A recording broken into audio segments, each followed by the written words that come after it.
What's up, y'all? This is your boy Eddie Jackson. Welcome back to the Drop That Podcast. Before we get into wrestling talk and a review of Bad Blood, we're going to give a shout out to our sponsor, Layback TV, #1 streaming service in the fucking world, okay? All over the planet, we're going to take over another planet, okay? Over 10,000 channels, movies on demand, every sports channel to check out, NFL, the MLB, NBA when they come this month.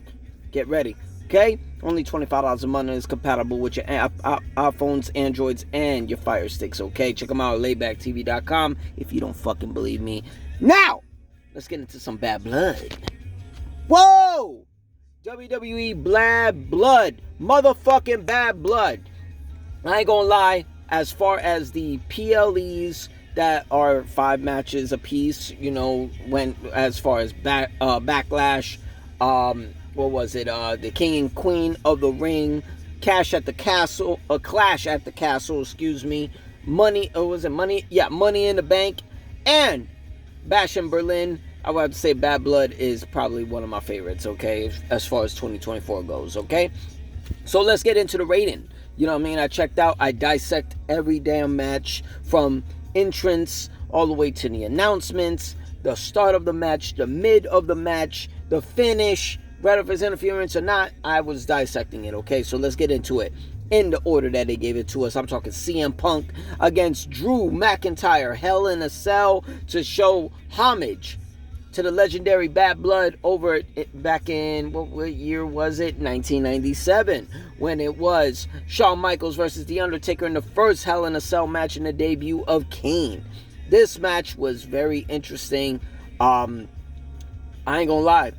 Punk, you know, I think Punk went well in this match due to the simple fact that, you know, he went ham when he was in AEW, you know what I'm saying? And I think it prepped him, you know, as far as like the dog collar match he had with MJF, world championship matches he had with like Hangman, Adam Page, and John Moxley. It prepped him for Drew. This was a good match. I like the finish. I gave this match. This match was very entertaining. You know what I mean? I mean, they were both gushing blood. It showed Drew McIntyre had to get staples on his head, and I give this match a 9.5 out of 10, which was very good. There was a little slow moments, so that's why I took a point away. But awesome match, awesome fucking match, very entertaining. Shout out to CM Punk and Drew McIntyre. I ain't gonna lie, it was going down for a little bit, and then Drew came entertaining with a bag full of the beads, you know, for his family bracelet. So I got a shout out to Drew McIntyre for that. It was very entertaining. Let's go on next. It was Nia Jax defending the WWE Women's Championship against former champion Bayley. I'm not gonna lie, this was a lot of miscommunication on this match. You know, certain moves were not going well.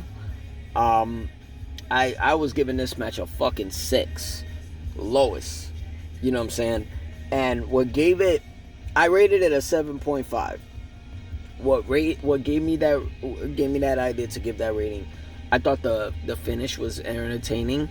You know, that big pop with Tiffany Stratton showing up, looking like she was gonna cash out, and Nia Jax just rise out of nowhere like the Undertaker. So I gave that match a 7.5. So interesting match. But shout out to Nia Jax and Bayley. I think their SummerSlam match was actually better than this one, but you know, hopefully no one got any injuries. Excuse me. Let's move it on. This match, I haven't rated a 10 in a long time. And this match, from beginning to end, was so entertaining. I swear to Christ, I'm talking Damian Priest versus Finn Balor. You know, they had many matches in the past. You know, they were 3 wins apiece against each other. When they were in NXT, they did it at In Your House. This match was so fucking good. I swear you could tell these guys were very good friends in the past or behind the scenes. The chemistry, it was great. I really wish it was Damian Priest having this kind of matches when he was world champion. So shout out to Damian and shout out to Finn. Rated that a 10. Going on next, Liv Morgan defending the Women's World Championship against Rhea Bloody Ripley in a rematch from SummerSlam. Well earned. Dom was in a cage up above. This match was interesting. I didn't like the finish. I was giving this match kind of like a 9 at the time, but because the maneuvers, Liv and Rhea, I swear, this was a well-produced match up until the end. Shout out to Raquel Rodriguez, who made her epic return, which was not so epic. No one gave a pop. No one gave a damn about it. It was very interesting. I don't know if this was supposed to be the finish. It's a disqualification. I guess it keeps Liv champion, but it keeps Rhea in the win column where, she's still doing her thing. But I don't know. I wasn't feeling that. That finish. So, but kudos to Raquel for coming back. Hopefully she got that health issue, taken care of, and she can, be what she gotta be. Making these matches, and doing what she gotta do. I want to see her as a heel. I want to see how she does as a heel. Might be interesting. So I gave that match a 7.5. So shout out to Liv and Rhea. Main event. Cody Rhodes, the American Nightmare and undisputed WWE champion, teaming up for the first time against his former or current, I'm not even sure, rival, Roman Reigns, the original Tribal Chief, taking on Solo Sikoa and Jacob Fatu. I thought this was an entertaining tag team match. Gotta give a shout out. Jacob did his thing. Solo did his thing. Roman did his thing. First match since WrestleMania. Cody even did his thing. He was not getting much pop, which was very interesting to judging by he's from Atlanta. He lives in Atlanta. This event was in Atlanta. I don't know. It's kind of off. The crowd, I don't know. They were kind of biased, I guess. But whatever. Cody and Roman got the win. I rated this entertaining tag team match a 10 out of 10. So shout out to all the men. And kudos to the return of No Yeet. I'm talking Jimmy Uso made his epic return. I was wondering. I called it. I said we might see Jimmy. We might see Jimmy. And Jimmy Uso returned with a huge pop. Huge pop. So shout out to Jimmy on his epic return. I can't wait to see how this goes. And out of the blue, as we're calling it in the end, two things happened.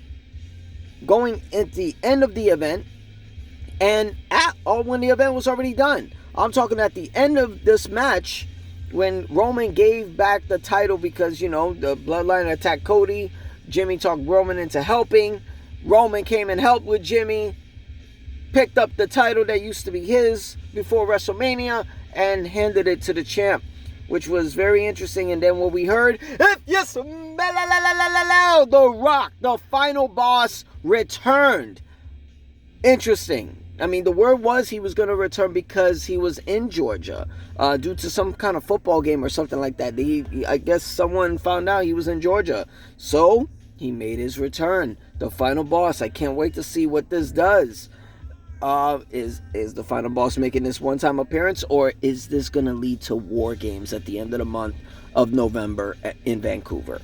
Who knows? And at the end of the event, we see outside Kevin Owens finally attacked Cody Rhodes. This is going to be interesting to see how that unfolds. He finally attacked them, and they use footage from the fans in order to continue this story.